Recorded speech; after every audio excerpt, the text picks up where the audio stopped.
नमस्कार, बिजनेस की खबरों में आपका स्वागत है। मैं हूं आपके साथ आकाश सोनी और अब देखते हैं खबरें विस्तार से। खेती और इससे जुड़े कामकाज के लिए अगर आपने कर्ज लिया है तो आपको सरकार की ओर से एक्स ग्रेशिया का फायदा नहीं मिलेगा, यानी ब्याज पर ब्याज और साधारण ब्याज के बीच जो अंतर है वह आपको नहीं मिलेगा। वित्त मंत्रालय ने इस बात को स्पष्ट कर दिया है। वित्त मंत्रालय ने सवाल जवाब जारी कर कहा कि कृषि से संबंधित गतिविधियों जैसे ट्रैक्टर और फसल पर राहत नहीं दी जाएगी। सरकार ने फैसला किया कि आपने लोन पर मोरेटोरियम लिया है या नहीं, उस पर जो भी ब्याज पर ब्याज होगा और साधारण ब्याज के बीच अंतर होगा आपको मिलेगा। एक्सिस बैंक और मैक्स फाइनेंशियल के बीच डील अटक गई है। एक्सिस बैंक ने एक बार फिर से डील से संबंधित नियमों में सुधार कर ज्वाइंट वेंचर बनाने की कोशिश की है।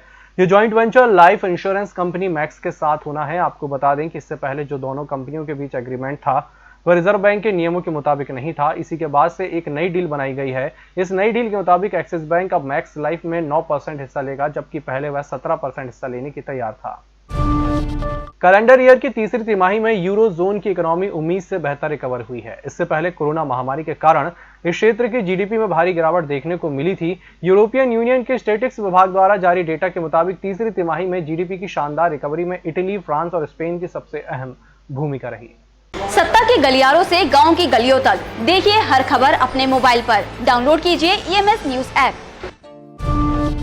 अंतर्राष्ट्रीय वित्त निगम ने कहा कि उसने कोरोना वायरस महामारी की रोकथाम के लिए गरीब देशों में निजी क्षेत्र की कंपनियों को अब तक $4 अरब का ऋण दिया है। विश्व बैंक समूह की इकाई वैश्विक विकास संस्थान IFC का ध्यान निजी क्षेत्रों पर होता है। संस्थान ने मार्च में $8 अरब के वित्त पोषण को लेकर प्रतिबद्धता जताई। इसका मकसद महामारी से प्रभावित निजी क्षेत्र की कंपनियों की मदद करना है।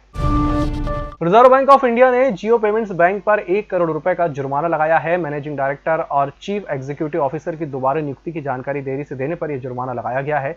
आरबीआई ने बयान में कहा है कि नियमों का पालन नहीं करने पर यह जुर्माना लगाया गया है। आरबीआई के मुताबिक जियो पेमेंट्स बैंक ने सेक्शन 47(1)(c) का उल्लंघन किया है। इस बुलेटिन में चला छोटे से ब्रेक का, जल्द हाजिर होंगे। होटल गौरीशी भोपाल शहर के बीचों बीच स्थित ठहरने की सर्व सुविधा युक्त जगह है। Room available in affordable prices और facilities free wifi, AC, TV, parking, security, lift, full sanitized room, toiletry kit. Hotel Gaurishi, hall number 8, Chittor complex, MP Nagar, zone 1, Bhopal. Phone number 7898128620। निष्पक्ष, निर्भीक और विश्वसनीय खबरें देखें सिर्फ EMS टीवी पर। डाउनलोड करें EMS न्यूज ऐप। सत्ता के गलियारों से गांव की गलियों तक, देखिए हर खबर अपने मोबाइल पर। डाउनलोड कीजिए ईएमएस न्यूज ऐप। ब्रेक के बाद एक बार फिर से आपका स्वागत है। अधिकांश इंजीनियर्स ने वर्क फ्रॉम होम की वकालत की है, लेकिन इसमें से 37% इंजीनियर्स वर्क फ्रॉम होम के दौरान चुनौतियों का सामना कर रहे हैं। खासतौर पर काम के घंटे बढ़ने पर ये इंजीनियर तनाव महसूस कर रहे हैं। IP ड्राइव इन इंक्यूबेशन लैब ब्रिज लैब्स के सर्वे में यह बात सामने आई है। सर्वे के मुताबिक प्रोफेशनल अनुभव के बावजूद 64% इंजीनियर्स ने रिमोट वर्किंग को आसान बताया है।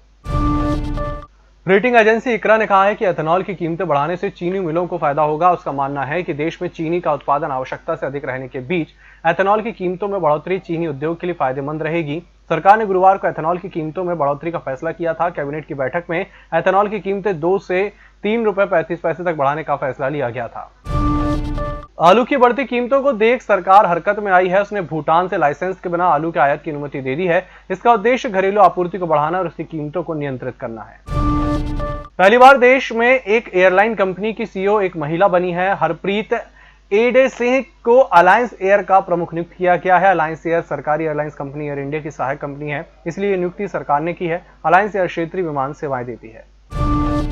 यूरोप में भुगतान सेवाएं देने वाली प्रमुख कंपनी वर्ल्डलाइन में इंजेनिको का अधिग्रहण किया है। इसी के साथ वर्ल्डलाइन दुनिया की प्रमुख वैश्विक भुगतान सेवा कंपनियों में शामिल हो गई है। कंपनी ने शनिवार को इस अधिग्रहण की वैश्विक घोषणा की। इस बारे में कंपनी के दक्षिण एशिया और पश्चिमी एशिया क्षेत्र के प्रबंध निदेशक दीपक चंदनानी ने एक बयान में कहा कि यह सौदा भारत में वर्ल्डलाइन की स्थिति को भी बढ़ाएगा। कंपनी देश को कम नकदी वाली अर्थव्यवस्था बनाने में योगदान देने के लिए प्रतिबद्ध है। इस बुलेटिन में फिलहाल इतना ही। इसी के साथ मुझे दीजिए इजाजत। नमस्कार। निष्पक्ष, निर्भीक और विश्वसनीय खबरें देखें सिर्फ EMS टीवी पर। डाउनलोड करें EMS न्यूज ऐप।